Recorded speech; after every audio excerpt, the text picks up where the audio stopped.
Começa agora o Revista TST, o programa do Tribunal Superior do Trabalho com as principais notícias da semana. E eu lembro a você que o nosso programa retomou as gravações no estúdio, tendo em vista o início da primeira etapa intermediária de retorno ao trabalho presencial no TST, mas limitado até 50% do quadro de servidores e colaboradores. E para garantir a saúde e segurança da equipe, nossas atividades estão sendo realizadas em formato híbrido, ou seja, presenciais e telepresenciais simultaneamente. E no programa de hoje você vai ver. Turma cancela penhora de imóvel negociado 22 anos antes de reclamação trabalhista. Motorista receberá horas extras com base em rastreamento de caminhão por satélite. Sexta edição do Seminário Internacional do Trabalho Seguro aborda cenário de crise e pandemia. E veja também, Sistema Hermes, novo assistente virtual do TST, auxilia na elaboração de minutas de votos nos gabinetes de ministros.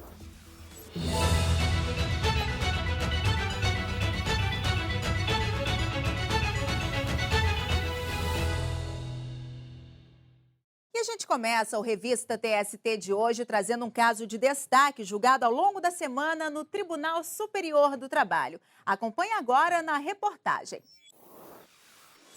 Por maioria de votos, a Seção 1 de Dissídios Individuais restabeleceu sentença que considerou fraudulento o contrato do ex-jogador de futebol Lincoln Cássio de Souza Soares com o Curitiba Futebol Clube. Na reclamação trabalhista, o atleta alegou que recebia R$50 mil por mês como salário e cerca de R$133 mil por direito de imagem. Como o valor referente à imagem fica livre de recolhimentos previdenciários e de repercussão em parcelas, como o 13º salário e férias, o ex-jogador pediu que essa quantia fosse reconhecida como de natureza salarial. A sentença que atendeu o pedido do jogador havia sido mantida pelo Tribunal Regional do Trabalho da 9ª Região, no Paraná. Ao julgar recurso do clube, o TRT destacou que o valor da parcela era 3 vezes superior ao registrado na carteira de trabalho, o que evidenciaria que se tratava de parte da remuneração. O clube então entrou com um novo recurso e a 4ª turma do Tribunal Superior do Trabalho considerou que não houve fraude à legislação trabalhista. Segundo a turma, em regra, os valores relativos à cessão do direito de imagem não podem ser considerados salário, por se tratarem de um ajuste contratual de natureza civil entre o atleta e o clube. O jogador entrou com embargos na Seção 1 de Dissídios Individuais.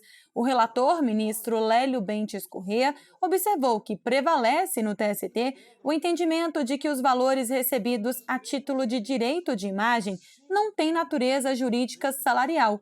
Entretanto, o ministro ressaltou que há ressalvas em relação a hipóteses em que fica efetivamente demonstrado nas instâncias ordinárias o desvirtuamento do contrato de natureza civil, com o intuito de fraudar a legislação trabalhista. O relator citou o parágrafo único do artigo 87-A da Lei Pelé, que diz: quando houver por parte do atleta a cessão de direitos ao uso de imagem para a entidade de prática desportiva detentora do contrato especial de trabalho desportivo, o valor correspondente ao uso da imagem não poderá ultrapassar 40% da remuneração total paga ao atleta, composta pela soma do salário e dos valores pagos pelo direito ao uso da imagem. Comprovada a fraude à legislação trabalhista, os valores oferidos pelo atleta profissional integram a remuneração para todos os efeitos legais. O ministro Alberto Bresciani teve o mesmo entendimento do relator. Não resta dúvida que o parágrafo único do artigo 87-A da Lei 9.615 foi introduzido após a vigência do Pacto sob Exame. Mas assim também acontecia no julgamento do RR 358 de 2014. E o que acontece é que, já naquela época, a jurisprudência do TST se pacificaram no sentido que era preciso observar, caso a caso, para ver se havia ou não fraude, de acordo com o que pontuado pelos tribunais regionais de trabalho na sua competência. E é o caso dos autos. Mas o ministro Caputo Bastos abriu divergência. Para o ministro, não houve fraude no caso. Entendo respeitosamente, ministro Lélio, que esses fatos levantados pelo Tribunal Regional não são suficientes para dizer que houve fraude. Reconheço que já tivemos casos onde a fraude ela se mostrava muito aparente para nós. Mas em que sentido? Não pode ser nesse sentido de que o salário é pago por mês. Isso é uma forma que eles encontram para facilitar até a administração desse contrato. Ao considerar salarial esta parcela, que tinha uma tributação diferenciada pela sua natureza civil, esse atleta terá também que recolher sobre esses valores a tributação própria das questões das parcelas de natureza salarial. A ministra Dora Maria da Costa acompanhou a divergência. No caso concreto, eu também faço defesa da lei, e a lei está aí, a Lei 13.155, de 4/8 de 2015, que limitou a 40%. Antes, e o contrato vigorou em período anterior, então não havia limites. Então, cada caso é um caso. Os elementos fáticos estão aqui, duas premissas, vamos dizer assim, ou tem a terceira, que a imagem do atleta foi pouco explorada. E aí, realmente, é um elemento subjetivo, porque pouco ou muito, eu penso que não me leva a concluir pela fraude. Mas, por maioria de votos, a SDI1 restabeleceu a decisão de primeiro grau que havia considerado fraudulento o contrato do jogador de futebol e, com isso, reconheceu a natureza salarial do valor pago a título de direito de imagem. O Tribunal Superior do Trabalho disponibilizou para download o calendário oficial para 2022. Nele estão as datas das sessões de julgamento, feriados, recessos e eventos institucionais. Para baixar o calendário, acesse tst.jus.br. E no próximo bloco, motorista vai receber horas extras com base em rastreamento de caminhão por satélite.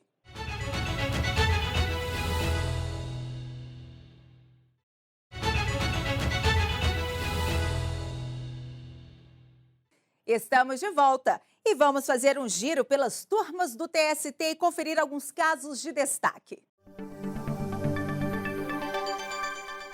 E a gente começa com um destaque da primeira turma, que cancelou a penhora de um imóvel negociado 22 anos antes da reclamação trabalhista. Veja os detalhes na reportagem. O caso ocorreu depois que uma vendedora entrou com uma ação contra um corretor de imóveis de Praia Grande, no litoral de São Paulo. Para quitar a dívida, a Justiça do Trabalho determinou a penhora de um imóvel, em nome do corretor. Mas o médico entrou com recurso questionando a penhora. Ele alegou que havia comprado o terreno onde fica o imóvel em 1990 e, no local, construído uma clínica. Mas o registro de compra no cartório de imóveis nunca foi feito. O Tribunal Regional do Trabalho da 2ª Região em São Paulo manteve a penhora diante da ausência do registro do negócio no ofício imobiliário. Para o tribunal, a escritura pública de compra e venda, registrada em cartório de registro civil, era insuficiente para respaldar a aquisição e a transferência de propriedade. No recurso do médico ao TST, o relator do processo na primeira turma, desembargador convocado Marcelo Pertence, afirmou que, de acordo com a jurisprudência da Corte, quando não for comprovada a má-fé, o terceiro que adquiriu o imóvel antes da execução pode pedir em juízo a proteção da posse sobre o bem, ainda que sem o registro de transferência de propriedade no cartório competente. Conforme o relator, não há como presumir a fraude à execução, devendo ser preservada a boa-fé do terceiro na aquisição do bem objeto de penhora, em respeito ao direito de propriedade do comprador. Por unanimidade, a turma desconstituiu a penhora do imóvel. A quarta turma decidiu que um motorista da transportadora Apple de Brasília vai receber horas extras com base em rastreamento por satélite. O repórter Pablo Lemos traz os detalhes desse caso para a gente. Olá, Pablo. Olá, Ana Amélia. O motorista relatou no processo que tinha uma jornada média de trabalho de 19 horas por dia, das 4 da madrugada até meia-noite. Com isso, ajuizou a ação pedindo o pagamento de horas extras, adicional noturno e a repercussão nas demais parcelas. O Tribunal Regional do Trabalho da 18ª Região, em Goiás, havia considerado que, apesar de a empresa ter apresentado relatório detalhado do rastreamento por satélite, a documentação não serviria para comprovar os horários de início e de término do trabalho do motorista, mas apenas a jornada mínima. Segundo o TRT, se o caminhão está rodando ou apenas com o motor ligado, descarregando ou carregando, o empregado está trabalhando ou à disposição do empregador. No Tribunal Superior do Trabalho, o relator do recurso da transportadora na quarta turma, ministro Alexandre Ramos, destacou que a jurisprudência do TST considera que o rastreamento via satélite viabiliza o controle de jornada do motorista, já que a captação de sinais por GPS, diferentemente do tacógrafo, permite a transmissão de dados como a localização exata do veículo, o tempo em que permaneceu parado e a velocidade em que trafega. Desse modo, a quarta turma considerou válidos os relatórios de controle de jornada apresentados pela transportadora Apple, obtidos por meio de rastreamento de satélite, como forma de comprovar a efetiva jornada de trabalho do motorista. Com a decisão, o processo retornará ao TRT para a análise do recurso de pagamento de horas extras e outras parcelas. Ana Amélia, a decisão foi unânime. Eu volto com você. Ok, Pablo, muito obrigada. E a dispensa de um administrador da Apex Brasil por diretor com procuração sem firma reconhecida é considerada válida. A decisão de primeiro grau foi restabelecida pela quinta turma. E esse é o nosso último destaque de hoje. O administrador prestava serviços na Agência Brasileira de Promoção de Exportações e Investimentos, Apex Brasil. Após 6 anos de contrato de trabalho, ele foi demitido. O profissional, então, pediu a anulação da dispensa na Justiça. Alegou que, embora a agência tenha sido instituída por lei como um serviço social autônomo, ela integra a administração pública e é custeada essencialmente com recursos públicos. Por isso, o fim do contrato deveria ter sido motivado. Ele afirmou também que o encerramento do contrato era inválido porque a procuração assinada pelo diretor de negócios não tinha firma reconhecida. Após o pedido do profissional ter sido negado em primeiro grau, ele recorreu ao Tribunal Regional do Trabalho da 10ª Região, que abrange o Distrito Federal e o Tocantins. O regional entendeu que a agência, mesmo não tendo a obrigação de motivar a dispensa dos empregados, teria deixado de atender normas internas relativas à autoridade competente para firmar o ato, como a falta de reconhecimento de firma na procuração, que delegava o poder de dispensar o profissional. Por isso, determinou a reintegração do administrador com o pagamento das parcelas salariais do período em que ficou afastado. A Apex, então, recorreu ao Tribunal Superior do Trabalho. O relator do caso, na quinta turma, ministro Douglas Alencar, lembrou que a agência é instituída como serviço social autônomo, tem natureza de pessoa jurídica de direito privado e não integra a administração pública, o que retira a exigência da dispensa motivada dos empregados. Já em relação à procuração, o ministro observou que as normas internas da empresa não impõem a necessidade de reconhecimento de firma para a eficiência da procuração de delegação de poderes para, em ato final, dispensar empregados. O relator citou ainda a súmula 456 do TST. Segundo o ministro, é possível inferir do texto que a identificação do subscritor da procuração é suficiente para o reconhecimento da validade. De acordo com a súmula 456, é inválido o instrumento de mandato firmado em nome de pessoa jurídica que não contenha, pelo menos, o nome do outorgante e do signatário da procuração, pois estes dados constituem elementos que os individualizam. Desde 1995 que a nossa jurisprudência segue no sentido de afastar essa exigência para que a procuração seja reputada válida e, nesse sentido, proponho, então, o conhecimento do recurso e o seu provimento para, agora sim, restabelecer a sentença que convalidou a dispensa do reclamante, uma vez, inclusive, fixada a premissa da desnecessidade de motivação para a prática do referido ato. Dessa forma, por unanimidade, a quinta turma validou a dispensa do administrador e ele não vai ser reintegrado ao emprego. E para conferir esse e outros julgamentos importantes, acesse o canal do TST no YouTube. Lá as sessões são transmitidas ao vivo e depois ficam disponíveis para você acompanhar quando quiser. O endereço é youtube.com/TST.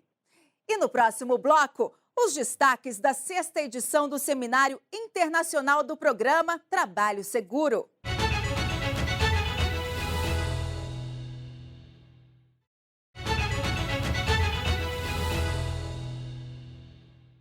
O Revista TST está de volta.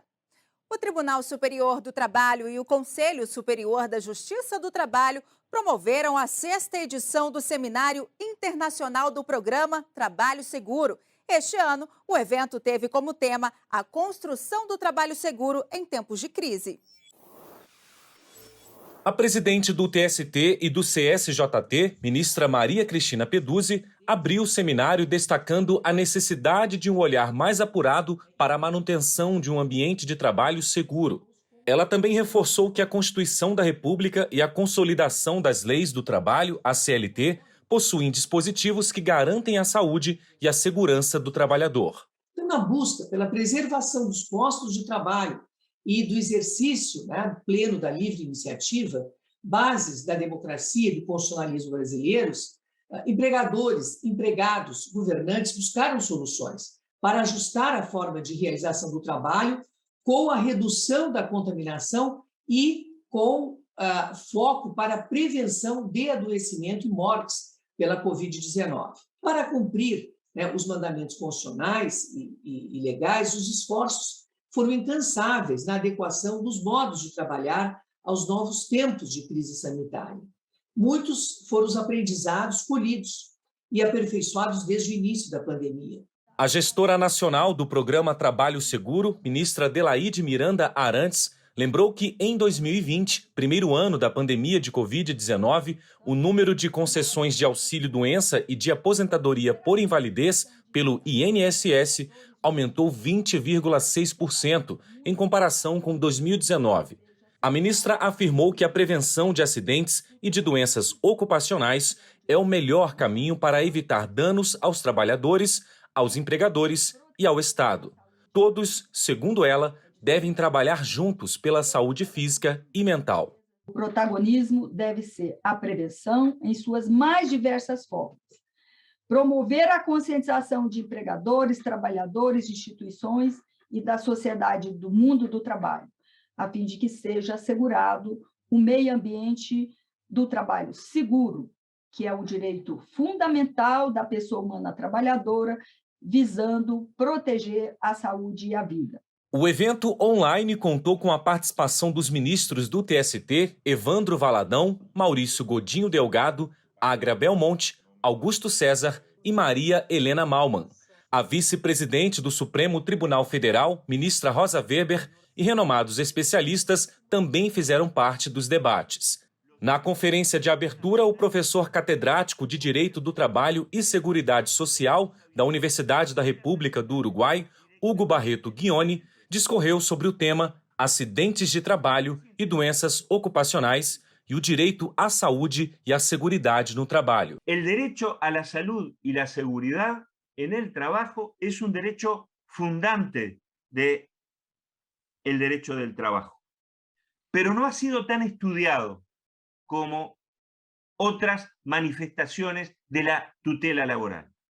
Pero hoy por hoy marcamos entonces dos dimensiones más amplias, que es el derecho a la seguridad, tal cual lo concibe la OIT dentro del concepto de trabajo decente, y por el otro lado, la otra frontera abierta también a explorar, a avanzar, es el derecho a la seguridad vinculado al medio ambiente de trabajo. O doutor em epidemiologia Pedro Halal avaliou o desempenho do Brasil no combate ao coronavírus e o impacto da pandemia no mercado de trabalho brasileiro. Por qualquer lente que a gente analise os dados, o Brasil tem um péssimo desempenho no enfrentamento da Covid-19, tem uma altíssima mortalidade por Covid-19. Infelizmente, nesse momento que vivemos, qualquer manifestação neste sentido imediatamente vem acompanhada de um ataque ao interlocutor. Porque isso é uma manifestação ideológica, isso é uma manifestação com intenções político-partidárias, mas, na verdade, eu preciso, como epidemiologista, trazer esse número sempre, de que o Brasil tem um desempenho muito pior do que seria esperado durante essa pandemia. Que a gente tente entender o porquê disso ter acontecido e para que a gente tente também entender qual o impacto disso sobre o mundo do trabalho no Brasil. O futuro do trabalho também foi um dos temas discutidos no seminário. A diretora associada do Centro de Epidemiologia Social da Califórnia, nos Estados Unidos, Marnie Dobson, ressaltou a importância de se debater a promoção da saúde no ambiente de trabalho durante e após a pandemia da Covid-19. Eu sou uma pessoa então de fora, mas eu estou mostrando a minha perspectiva de fora. O Brasil tem que reconhecer os riscos psicossociais e os perigos ocupacionais e gerenciar eles em todos os ambientes ocupacionais para reduzir os impactos negativos aos empregados. Então, nós temos que realmente levar esse assunto mais sério.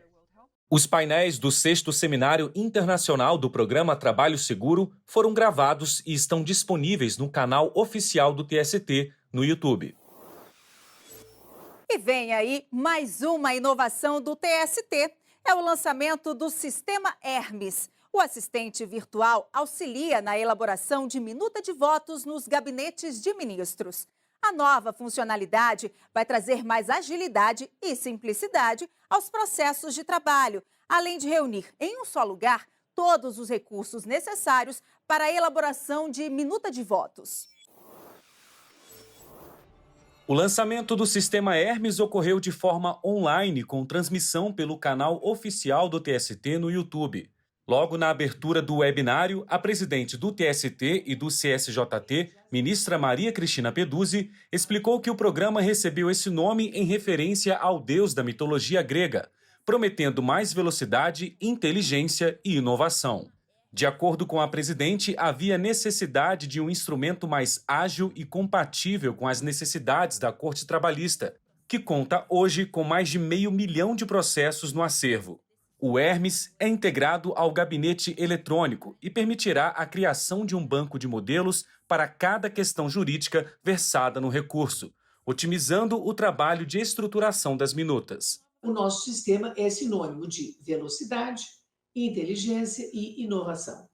Então, por meio dele, será possível criar um banco de modelos, para cada questão jurídica versada no recurso.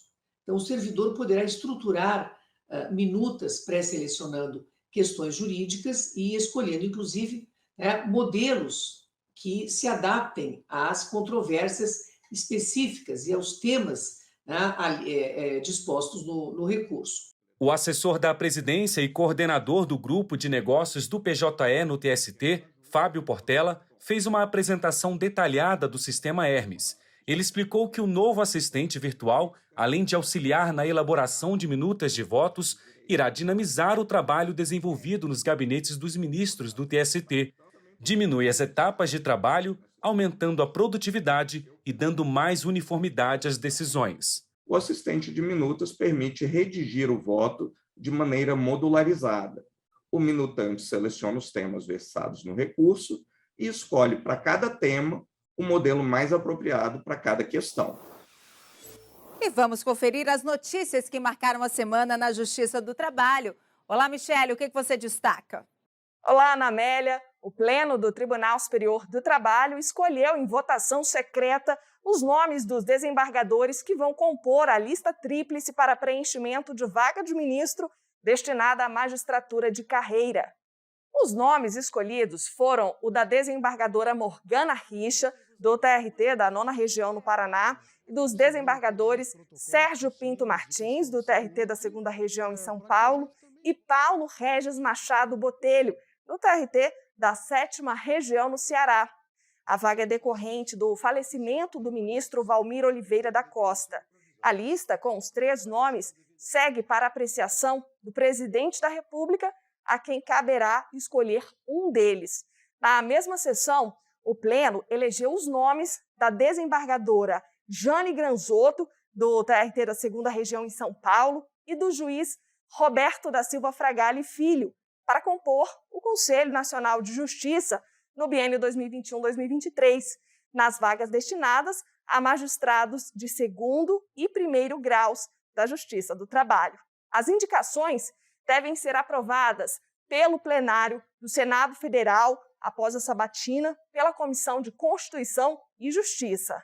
E o Corregedor-Geral da Justiça do Trabalho, ministro Aloysio Corrêa da Veiga, também realizou correição ordinária no Tribunal Regional do Trabalho da 20ª Região em Sergipe. Na ocasião, o corregedor destacou a atuação da Justiça do Trabalho desde o início da pandemia e reforçou que todos os tribunais regionais tiveram a sensibilidade de entender o momento e manter a continuidade da prestação jurisdicional por meio das audiências e das sessões telepresenciais. O podcast Trabalho em Pauta, produzido pelo TST, venceu a 19ª edição do Prêmio Nacional de Comunicação e Justiça na categoria Mídia Radiofônica. O anúncio foi feito durante o Fórum Nacional de Comunicação e Justiça, transmitido ao vivo pelo YouTube. Lançado em junho de 2020, o Trabalho em Pauta é uma produção da Coordenadoria de Rádio e TV, vinculada à Secretaria de Comunicação Social do TST. O informativo é dividido em temporadas e aborda temas atuais e relevantes relacionados ao mundo do trabalho, com a participação de especialistas. E esses foram os destaques de hoje. Até mais, Ana. Muito obrigada pelas informações, Michele. E o Revista TST de hoje fica por aqui. Obrigada pela sua companhia e até semana que vem.